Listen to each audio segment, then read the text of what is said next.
अगर आप जम्मू की जब बात करते हैं तब आपको पीर पंजाल याद नहीं आता। जम्मू का मतलब सिर्फ डाई डिस्ट्रिक्ट का नहीं है, जम्मू का मतलब है उसमें पीर पंजाल भी है, उसमें चनाब वैली भी है और हमारी अपनी आइडेंटिटी है जम्मू को अलग। और जो लोग इसकी डिमांड करते हैं उनका दिल अभी जम्मू कश्मीर के दो टुकड़े करके नहीं भरा। अकाउंट असिस्टेंट है, ये पोस्टें 20,000 30,000 इनकी सैलरी है, लेकिन किश्तवाड़ का आदमी कुपवाड़ा में लगा हुआ है, कुपवाड़ा का आदमी पुंछ में लगा हुआ है।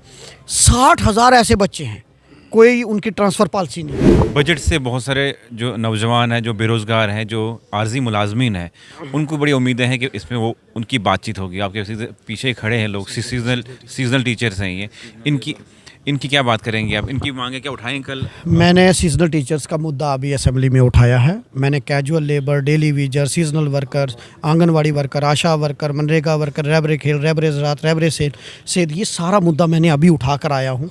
और मैंने चीफ मिनिस्टर साहब से कहा कि आपने कमेटी बनाई हुई है, आपने उस कमेटी में 6 महीने का टाइम दिया था, आप इनको पॉलिसी बनाइए। जिस तरह CP वर्कर को इसी तरीके से आप पॉलिसी बनाइए और आप उनको रेगुलराइज कीजिए। और उसमें मैंने कहा कि 9,000 रुपये में क्या उनका चूल्हा जलेगा? 2,500 में NYC वाले, 2,000 में NYC वाले, क्या उनका चूल्हा जलेगा?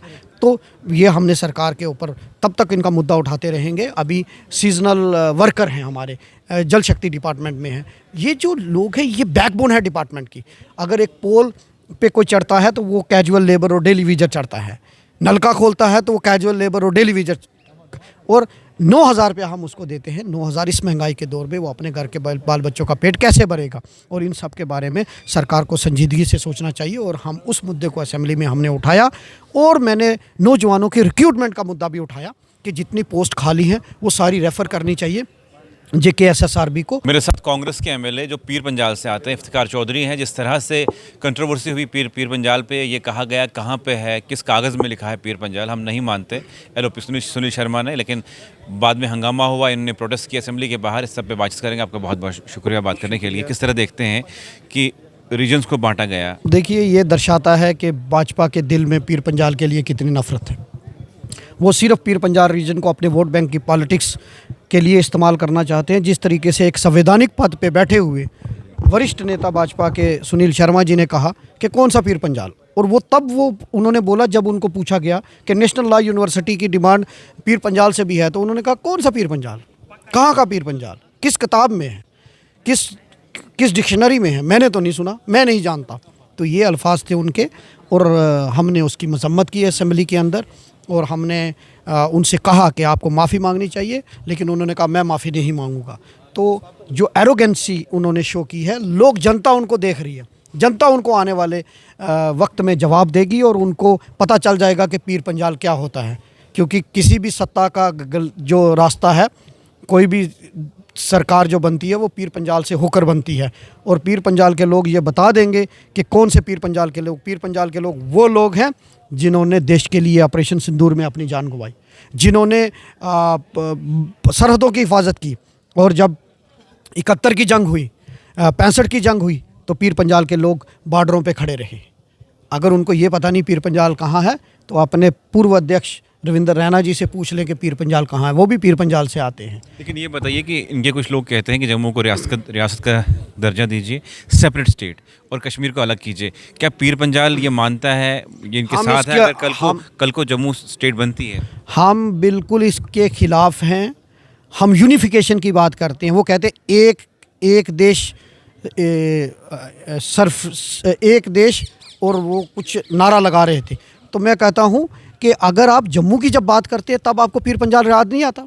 आज अगर आप कहते हैं कि जम्मू का मतलब सिर्फ डाई डिस्ट्रिक्ट का नहीं है, जम्मू का मतलब है उसमें पीर पंजाल भी है, उसमें चनाब वैली भी है, और हमारी अपनी आइडेंटिटी है। हम जो अलग स्टेट राज्य का दर्जा है, जो कि जम्मू को अलग, उसकी हम मुखालफत करते हैं, हम उसकी मजम्मत करते हैं। कांग्रेस पार्टी और हम पीर पंजाल के लोग यूनिफिकेशन की बात करते हैं। हम तो कहते हैं कि लद्दाख को भी दोबारा जोड़ दीजिए जाए। और जो लोग इसकी डिमांड करते हैं उनका दिल अभी जम्मू कश्मीर के दो टुकड़े करके नहीं भरा।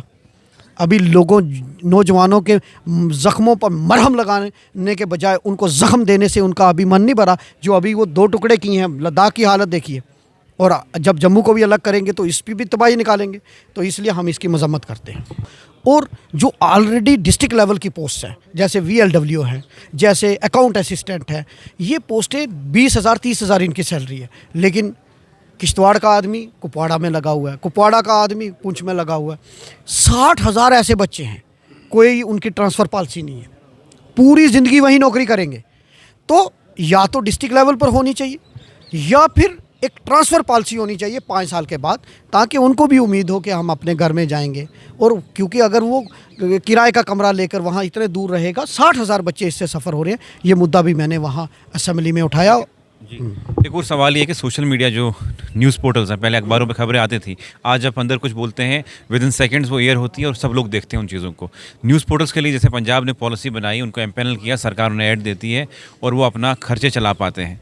क्या आप न्यूज़ पोर्टल्स की पॉलिसी के लिए बात करेंगे? मैं बिल्कुल आने वाले दिनों में, क्योंकि ये सेशन लंबा है, आज तो LG साहब के एड्रेस पर बोलना था, तो आगे मुझे जब भी मौका मिलेगा, जो मीडिया है वो फोर्थ पिलर ऑफ डेमोक्रेसी है। हम आपके बिना अधूरे हैं। और हम अगर लोगों की लड़ाई लड़ते हैं तो आप अपनी जान जोखिम में डालकर लोगों की लड़ाई लड़ते हैं। और आपकी सोशल सिक्योरिटी, आपका इंश्योरेंस होना चाहिए, आपके सोशल फाइनेंशियल सिक्योरिटी होनी चाहिए।